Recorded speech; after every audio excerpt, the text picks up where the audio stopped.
Hello everybody, this is the British pound daily chart, basically second week of January. And if you look at the chart of the British pound, it's actually a lot easier than the euro and a lot more clear cut. One thing that we can see, of course, is that the currency is seems to want to go down.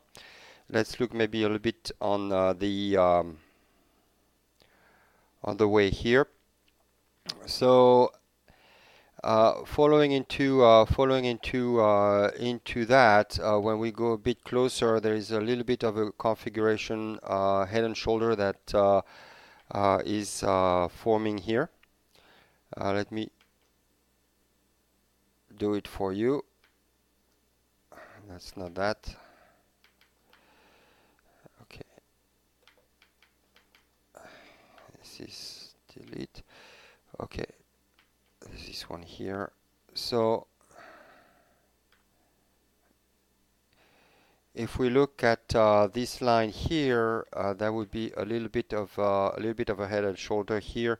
Currency went up here, came down here, created a low, then went back up to create the head, comes down here, and basically is creating a right shoulder here.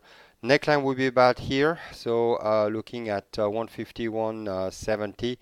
Now, if this materialize, the potential for this head and shoulder is about 647 pip.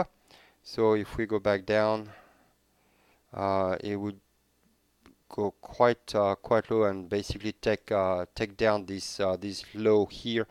I would definitively want to resume the downside on this one. So right now there's two zones that we would be interested in the British pound. On the buy side, on the sell side, I'm sorry, there would be this zone here, and on the buy side would be this zone here.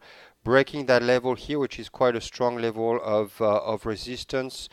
Also breaking a not confirmed trend line. This could be also considered a little bit of a triangle from this move back up. So if it breaks this line here, we could potentially look at an increase of about 700 pip. If it breaks that line down here, we could be looking at a breakdown of 647 pip if this is a head and shoulder. The nice thing about head and shoulder, if you're not sure, is you can wait for the break. Look for a retracement to the neckline. 80% of the time it will happen, and just enter at that time as well. Of course, you can also take it at the break and go from there. That is also quite a possibility. A lot easier the British pound than the euro dollar. Level are a lot clearer to enter, which is usually the case.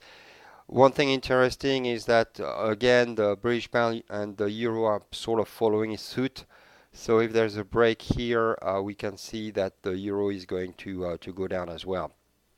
So that's it for the British pound. We'll go quickly to the Japanese yen, and let's go to the daily chart. So same thing with the Japanese yen. Of course, we had that big break that we talked about here. When those levels were broken, if you would have entered, it would have been actually quite a nice deal, considering that this is here also had a consolidation. We're back into a consolidation as well here, but on the upside. So there again, the level are easy to see. On the daily chart, you would go long around this level here, and probably looking at shorts around this level here, but noticing that on the short side you will hit some level of support here at 122.31, and potentially here again at 121.64, which was the previous line of support. If we look at the weekly chart, you can see that 3 weeks up, first time today. It's actually coming down, but the week is just starting. So can expect it to maybe go back up again because it has been pretty much in line with the behavior of the Japanese yen. Japanese yen goes a big burst of up move with period of consolidation, which are usually a quite long period of consolidation, and then after that goes into another consolidation. So every time that have been moved up, like this one was 1, 2, 3, 4, 5, 6, 7, 8 weeks.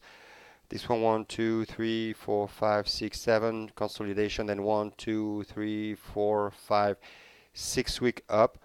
At least here we can maybe expect